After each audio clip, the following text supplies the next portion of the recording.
Right away, the North and South had their differences. Just like siblings have their differences, so does the North and South. One sibling likes horror movies and roller coasters, and the other sibling doesn't. Both sides are from the same family, but have different lifestyles. The North and South are both from the U.S., but they live different lives. One difference was geography. The South has a scorching hot climate and is perfect for agriculture, but on the other hand, the North has a blistering cold climate. This led to differences in the economy and led to and their way of life. In a sibling fight, both siblings have different sides to the story. The North and South had very different perspectives on their situation. The North believed slavery was wrong because it didn't match the rights clearly stated in the Constitution. In their opinion, African Americans should be treated the same as white people. Skin color didn't matter to them. All that mattered to them was a person's true personality. The North never even needed slaves in the first place. They had a diverse economy. The North was all wrapped up in manufacturing business. They needed skilled workers, and they didn't need to operate machines, not slaves. Although, on the other hand, the South believed that the more slaves, the better. The South had an economy based on agriculture, which caused the need for manual labor, so they turned to slaves. They believed that African Americans were just like animals, without feelings, thoughts, or emotions. To them, African Americans' purpose in life was serving as slaves. As you can tell, the North and South believed in completely different lifestyles. As the South tried spreading slavery, the North became less and less tolerant of it. They had several meetings to try to compromise. Soon it became too difficult to make any final decisions, and the frustration became rising, like the temperature on the thermometer. In a sibling fight, sometimes it's hard to make any compromises because both of them are too stubborn. Neither side would budge, even though they never wanted it to come to this. They knew it was the only way to settle their feud, and so this became war. Confederate soldiers began their attack on Fort Sumner. This was the first sign of action so far. They fired bombs and shot bullets at the consecrated fort.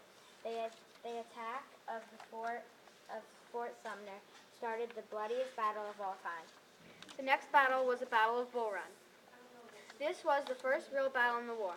The South lined up, ready to defend their side. Then suddenly the North charged the South.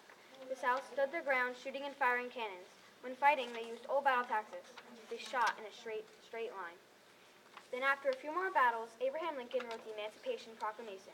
It was a speech given in 1863 declaring freedom to all slaves that are from the South. And then there was the 54th Massachusetts Regiment, which let African Americans join the Army. This had a huge impact on the war because now the Union would have even more soldiers, which would give them an even better chance at winning the war.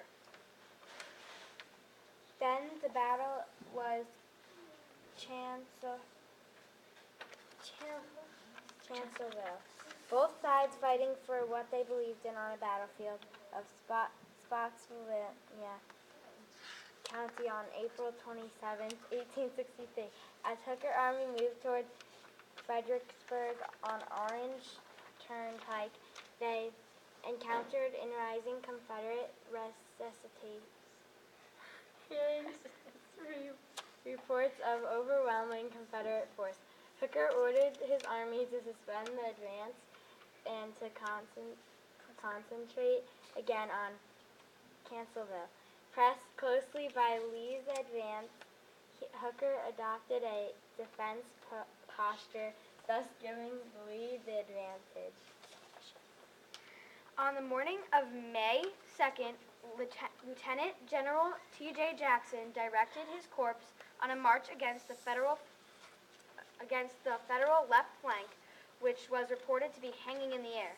Then finally, at 5:20 p.m., Jackson's line surged forward in an overwhelming attack that crushed the Union XI Corps. Federal troops railed, resisted the advance, and counterattacked it. Disorganization on both sides and darkness ended the fighting. On May 3rd, the Confederates attacked with both wings of the army and massed their artillery at Hazel Grove. This finally broke the Federal line at Chancellorsville. This battle was considered by many historians to be Lee's greatest victory. The most well-known battle was the Battle of Gettysburg. Not only was it well known, it was also the deadliest. When dealing with siblings, certain fights are more serious than others. Gettysburg was the most serious fight in the war. There were over 51,000 casualties.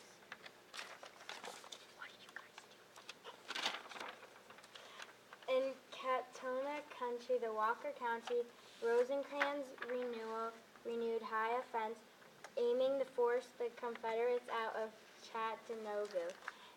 The three armed corps comprising Rosecrans' army split and set out to Chattanooga by spreading at routes.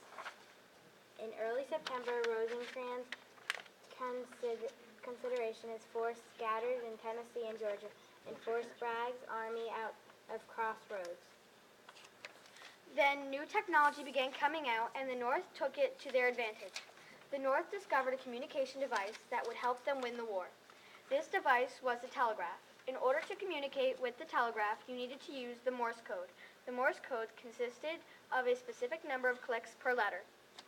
The telegraph let Abraham Lincoln send direct orders to the general much quicker.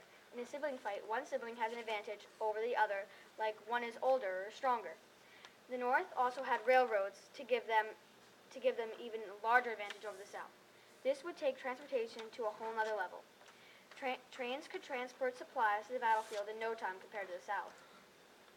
The South realized they truly underestimated the North. The North had better communication devices and a lot more soldiers than the South could handle. Robert E. Lee began to wonder how he was going to win the war. Robert E. Lee had to make a drastic decision, and so he was going to surrender. Then Robert E. Lee signed the papers, and the war ended. The Civil War ended slavery.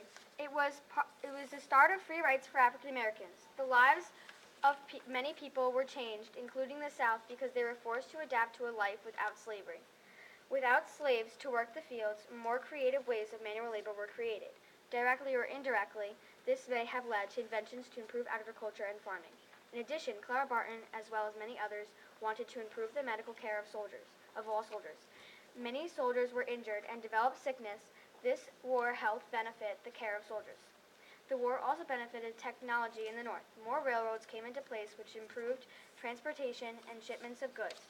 The Morse code and telegraph were invented as well. They started a communication revolution. In today's wars, technology is an important factor in communication. This invention helped shape the war strategy today. The Morse code and telegraph also paved the way to the invention of cellular phones, fax machines, pagers, and email. Without them, communication would be very different today.